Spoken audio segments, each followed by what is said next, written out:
and roll.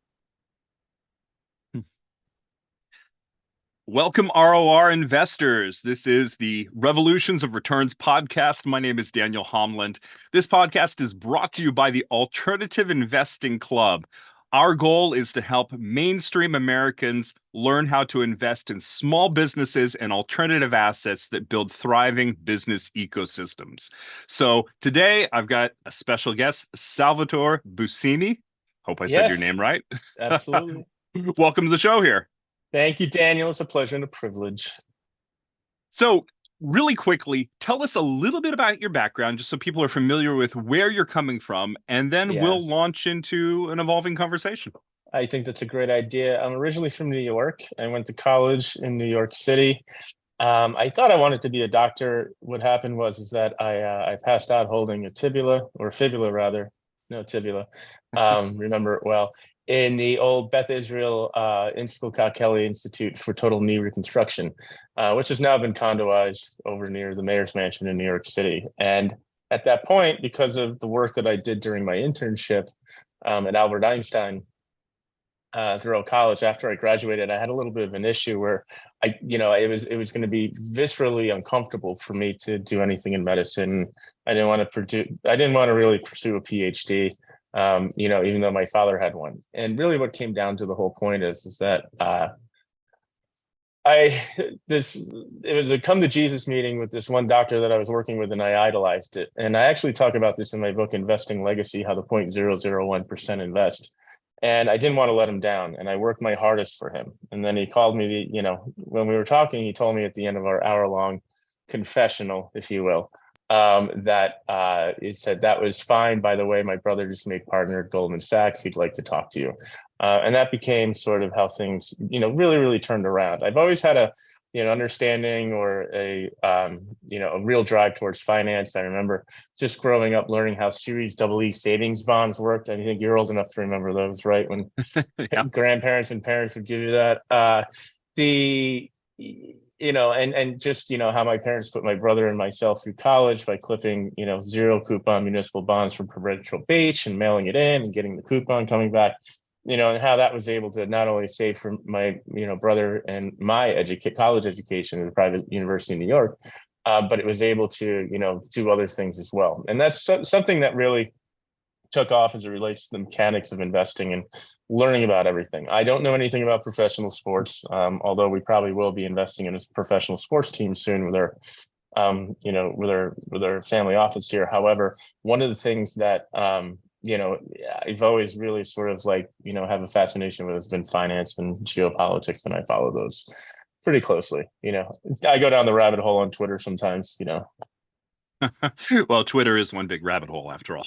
Oh, brother, is it? Yes. Yeah. So, So, I mean, that's how I got to where I am at the age of 29. And I'll just continue. I raised $30 million from a Park Avenue investment manager with $2 billion under assets, did the same thing, moved out west, did that during the great financial crisis. And we were able to buy the kitchen sink from Bear Stearns. And also the last time this went around, we had the whole issue as related to the mortgage meltdown and stuff. So we were able to take advantage of that. So that worked out really well. I pivoted over towards one thing that was very interesting, and that was, venture capital and life sciences. One of my family offices, that I've been working with and who had invested with us, and we invested in his company, told me, why don't you just turn your guns on me and, some of these people? And I said, that's fine. We were being outbid on real estate assets by doctors and dentists who were using signature loans and HELOCs. So we didn't, I didn't want to get involved in that. And this was before the pandemic, but we made a lot of great investments and had a couple exits. And that's really how Brahmin Partners came to be. We only invest in Class A statement real estate assets. That could be, trophy, Class A industrial is what I really like. And that's what we're working on right now. And then the other thing too is, just basically when we invest in private companies, we're very discerning. And I have two rules for that. Number one, no first-time founders. Okay. People who have had verifiable exits, not, that they were like part of a company and, they, might not have been, they weren't the founder, but they might have been, 3 levels away. Number two is I like to see that there's in-kind family offices that are investing into these. They're much more patient than your than your contemporaries over on Sand Hill Road, if that makes sense, Daniel. They have a different, they're going to have a gun to the founder's head and, ask for all these preferential treatment that I don't want to be in the way of, or anywhere near. So that's what we do. And we have a great company where we've been able to do that. And that provides a tremendous amount of not only just, certainty in a very uncertain world and an uncertain market today too, as well.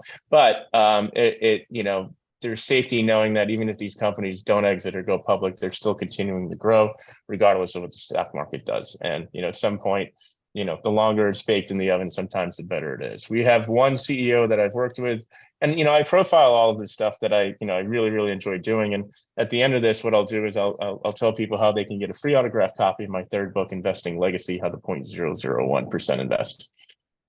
Okay, so a ton of information there to talk I about. I know. I want to go back and get a little bit of clarity here because, at least in my head, I didn't quite understand the transition between Goldman Sachs and then I assume going directly into Brahmin, or were you working for family offices? That's very interesting. So I started using, and I talk about this in the book. That's a very good question. My father passed away and I was working at Goldman Sachs at the age of 25 and, doing a lot of this distress stuff. And I came up with the idea saying before I turned 30, I'm going to do something very entrepreneurial. And at that point in that career, coming out of that's starting your own fund, right? That's not going necessarily to family and friends, but starting an institutional fund. And I was able to do that because I had a tremendous amount of conviction. And that was done under Danju Partners, which is basically my own family's holding company for, real estate principally. Brahmin comes into it because I've met several people in the life sciences ventures who are able to source superior deal flow that I just talked to you about, where I didn't want to get in the way of that whatsoever. It's sort of like you come into your own and you use the skills from one skill set in order to talent stack, if you will. And, Sure. I can tell you that, it's been very rewarding. I figured out during the way that every real estate family worth their salt all has a gateway to life sciences, and that's through philanthropy, usually poorly managed. So Brahmin came as a result of that, and my partner, with his sourcing and being able to get involved in deals because he has the relationships. He was managing $6 billion for the Rockefeller family in life sciences at the age of 26. So, when you see these opportunities that are coming, you have to find a way, right? I mean, that's really what it is. You have to find a way to do that. And that takes a tremendous amount of influence, persuasion, and good, especially a good reputation to be able to do these things. Who wants to invest in life science companies? Nobody. Nobody wants to be reminded of high school biology or chemistry, right? Nobody wants to be reminded of that. And so, you build a skill set being able to put families into these investments that, they're really trusting you and your best knowledge on. And you have to build a skill set because you're talking to family offices, which you said were, not the greatest when they're moving over into life sciences. They're doing it mainly through philanthropy, which means, at least to me, that means that they're seeing it as a potential business and they're getting involved kind of in a roundabout way. But you're coming in I don't and know if perhaps roundabout's focusing. really, yeah, I don't think it's really roundabout. I think, there's a tremendous emotional. I know one family that gives $1 million a year to the Susan Komen Foundation. Where that money goes, I don't know. Okay. When you make a private directing, investment into a company with a serial founder with multiple exits, then you have more certainty and you know that 100 cents on the dollar goes towards its intended use. You have a private direct investment into that company. So, when you start looking at it from the standpoint of where you're communicating to these guys that they're going to make a greater impact by going this way, it's something that they never thought about before. They never knew that they could do this. Mm-hmm, mm-hmm. When you're talking to family offices, how much of the conversation focuses on real estate versus other types of businesses? It's interesting. If you're talking to a real estate family, they only know real estate, only want to do real estate. If you're talking to a tech family, they want to talk about the tech, but they like talking about real estate because they know that it's not in their skill set or talent stack to go head first into a real estate deal. They know that there's a lot of risk there. So, for them, it's much better for them to say, hey, the conversations we have is usually when, hey, I'm looking to get into real estate. What are you doing? And, we haven't done anything recently because of what's happened with race. And I could read the tea leaves years ago during the pandemic. But that notwithstanding, that's when the conversation pivots, because because you're building real relationships with these people. And I think during the pandemic, Daniel, a lot of people became very transactional, where it was, people sneaking into your DM saying, hey, you want to invest in Bitcoin? Why not? This is the currency of the future and all this stuff, and it's just, and then that, obviously when you have an emerging asset class like that, there's going to be fraud and the retail investors get wiped out. But, I write about it in my book, is that crypto is really, it's not a store of wealth like owning a professional sports team. It's really a get rich quick scheme for the middle class to get rich, right? And that's really what it is. And then people wrap their whole identity around it, sort of like they're vegans or CrossFitters. And, that's how they get into trouble, because they only know you as Crypto Dan, and that's, Crypto Dan lost For the me record, a lot of money. I don't invest in No, crypto. I know. I'm just saying, like, Thanksgiving's become very awkward at that point, right? Right.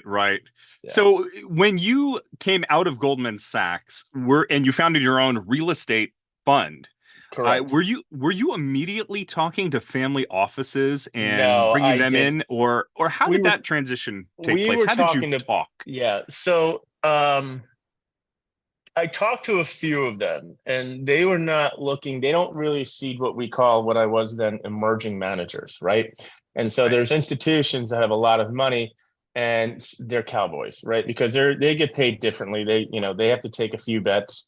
But as long as they have much more discretion, meaning they have decision making, sharing, according to that, then it makes a lot of sense to do that. And there's a lot of emerging funds out there that target emerging managers, if that makes sense. So if you're an emerging fund manager, there's emerging funds, and there's one for every shape and size. If you're, a woman co-founder with emerging fund, you're going to find a lot of money. If you're doing an emerging fund for distressed real estate, you're going to find some stuff, but you have to be much more targeted with that. And that's really, the best way I could think of going into this, is that a family wasn't really going to, get into a fund, because they didn't really, to them, they didn't have the infrastructure to manage that, or to manage, an emerging manager such as myself, to write a big check, right? And that doesn't usually happen. A lot of people think that a family is just going to stroke you a check like a rich grandmother. It doesn't happen that way. A lot of these guys are very sophisticated, and they have people like myself and my partner who, vet these investments and face off with people all the time asking for money.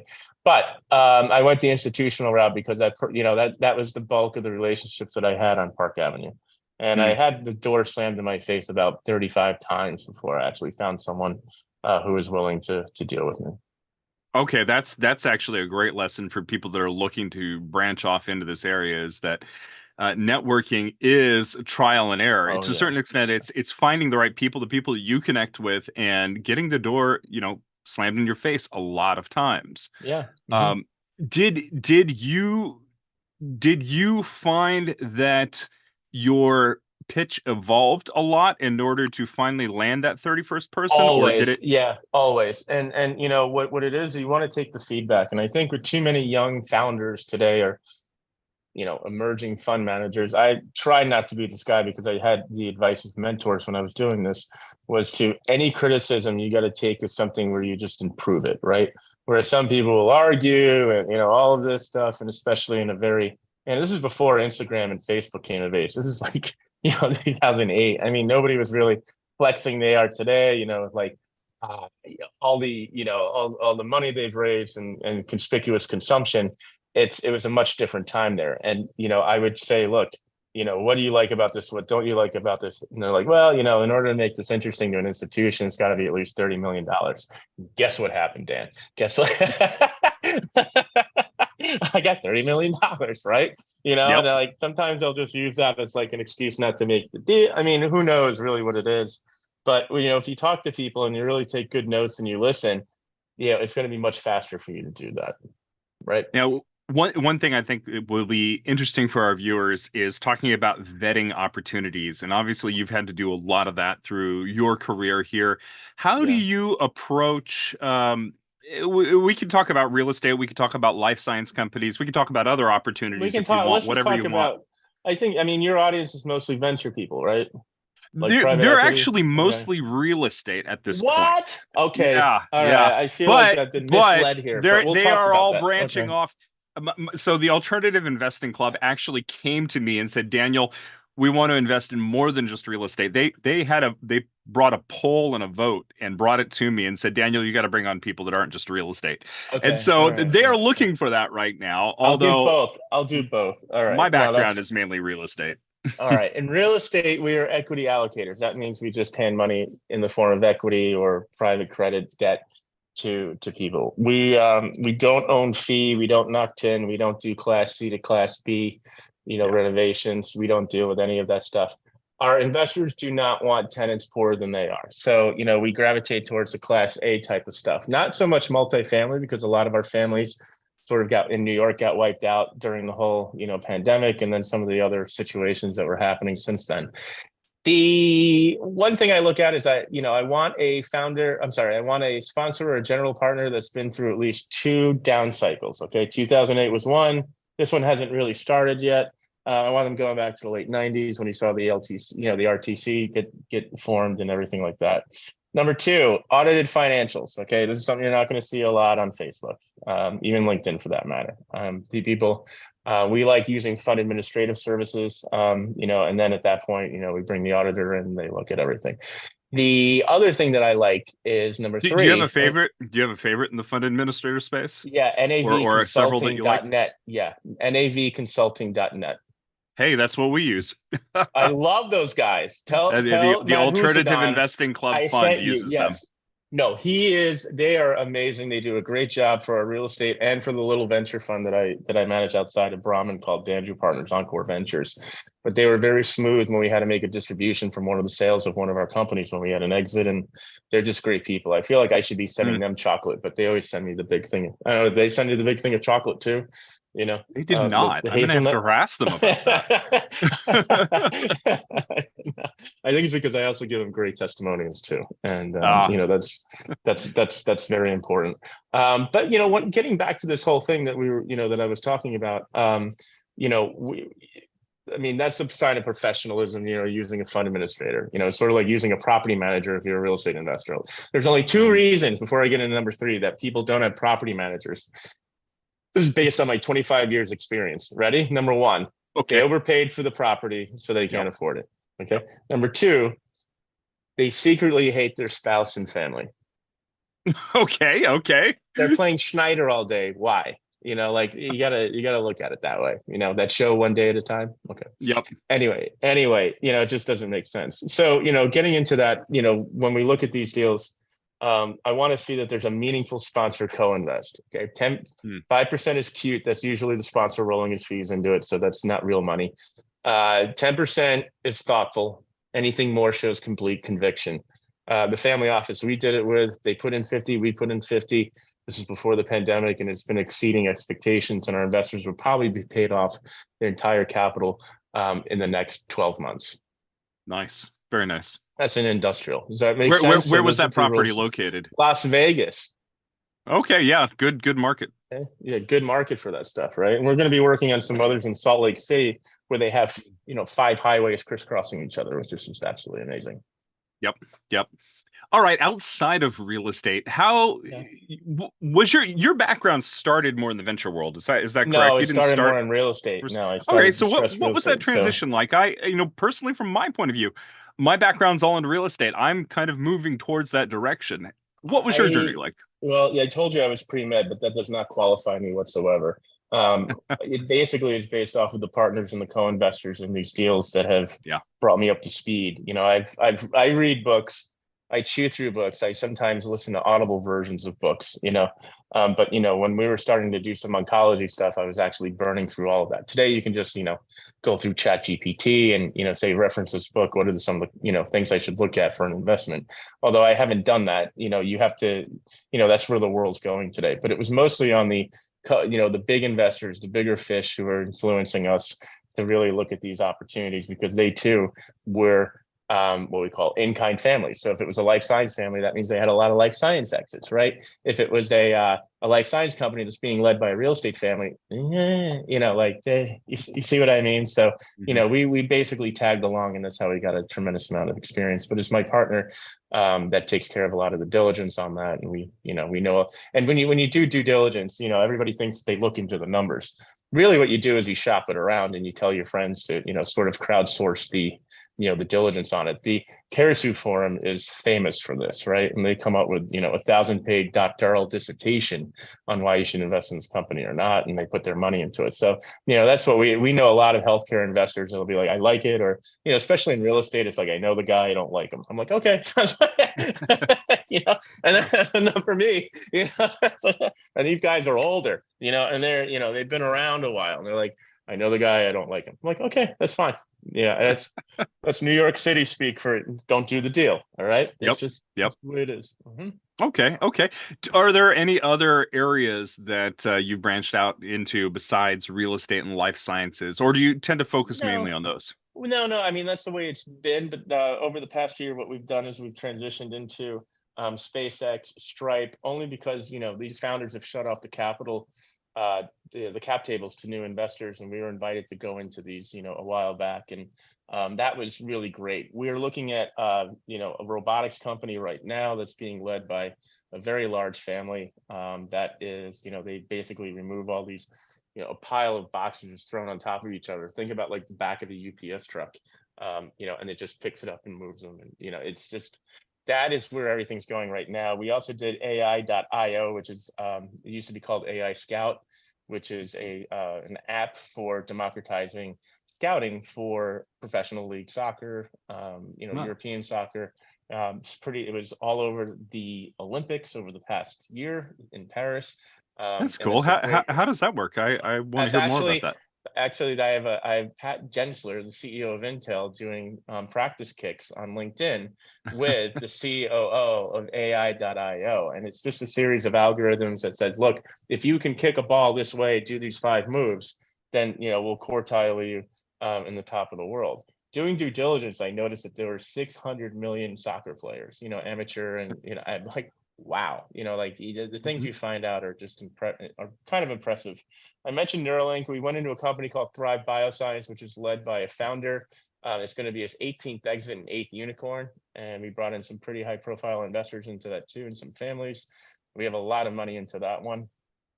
We have an exit in a company called Immunicom. We've had an exit in Sing Life recently, which is I call fintech. That Mhm. was being bought out by its majority shareholder, Sumitomo Life in Japan. What else do we do? I mean, anybody who's interested, and I'll just put it out there right now. If you want to be onboarded to our family office, send me an email to sal@brahminpartners.com, and I'll onboard you. But I'll also, if you put your mailing address there, I'll send you an autographed version of my book, Investing Legacy, as well as a thanks for Daniel for allowing me on this. And I'll always Absolutely. honor that. Sal@brahminpartners.com, and I'll give you much more of an intimate look. Let you look into the TP, sort of to speak, of the deals that we've invested into. Genius Biotechnology. I'm meeting the CEO later tonight for dinner here in Miami. He's from Boston. He's down here for a conference, and it's really, the common denominator here is that it's the power of the networking and where you are, and that's how you get into the best deals. Is you have to How, have a very strong network. for people that are full-time employees, they're working in the tech sector, they're working in healthcare, they're working Yeah. as a lawyer, whatever. How do you recommend a person that's busy start to invest in these types of investments? Is there an onboarding ramp somewhere that I you mean, know of? we do that actually through Yeah, Brahmin absolutely. Partners. Yeah, I Sure. mean, we do that because it's part of the how we build the relationships with people, is to say, hey, this is what you can expect. This is the onboarding. We have a special sequence for that, for the newer investors who are coming on who want to learn that, complete with videos and stuff. That is, that you just have to know the right person to go to. There's conferences you can go to as well. I will tell you my rule on conferences: the higher the barrier to entry you pay, the better the quality of the people who are going to be there. If you Yeah. go to a place that gives you free beer out of a red Solo cup, and you're meeting with investors, they're not investors; they're usually service providers. So, Bitcoin investors. oh yeah, Bitcoin, or somebody's going to just evangelize for hours about Bitcoin and how they read the Satoshi paper, and that this is the real thing, and it's there's and then you get in all sorts of conspiracies. So, I get it, but it's just not my bag. What sort of venture capital is really well known as being kind of a high risk, high reward type of investing. When Yeah. you're talking specifically about healthcare and life sciences, you mentioned you've got your two rules, and I imagine those two rules cut down tremendously Yeah. on the number of Yeah. companies that don't make it that Yeah. you're evaluating. Um, what are some of the key indicators that a company is not going to make it? Um, First time founders who don't know how to communicate. Mm, That's really what it is. First time founders who I can tell you, I mean, regardless of age, if there's, on social, if you're asking me for money and you have all this conspicuous consumption on social media, it's not going to make it. And there's yeah. memes about that, there's memes about that. But Oh yeah. people who have not, who have been like, one guy I was talking to on this one conference, it's a virtual, it's run by a friend, Christian Eggstrom, who's a really, really close friend. It's called Bullpen. And I talk to these founders all the time, and 99.9% of the deals we would not invest into because they don't have a lead investor, right? So nobody's Mhm. really shown any conviction. And this one guy's like, I'm like, how much have you raised? This is over a chat. He's like, I said $300,000. I'm like, that's great. How long? He's like, 2 years. Like, oh, the hell, are you keeping the lights on, right? I mean, you got to ask the hard questions. And it's Yeah. just, that somebody like that who's bootstrapping all the time, it's going to be very hard for them to do that. And also, like, it sounds kind of fresh, but if their network isn't as deep and they've been working in middle management their whole life, are they doing this because they can't find a job, and they're doing Mhm. it right now? Or, do they have experience? What kind of a team do they have? And really it comes down to what's the gut feeling. I mean, there's always been, I mean, this is America, and there's more money flying into this country than ever before from overseas. And, it's always going to be a store of wealth for very rich people, from overseas, right? Things are going to get funded. You just have to go to the right avenues. And if you're starting out as a first time founder, you better have someone on there who's just not like a figurehead, but someone who's actively helping you with that. And the second rule of, anything you do in finance today is always be raising capital. It's definitely the second rule of real estate they taught me at Goldman Sachs. Always be raising capital. It's like, that's Sure. just it. But you need to really understand that as it relates to what your job is. And if that's not your talent stack, find someone who can do that, or learn it yourself. It's not hard, but you have to really put yourself out there. I mean, I'm networking all the time. Do you have a book recommendation that you want to share with the audience, people who are interested in learning more, or just, a book that was particularly influential for you?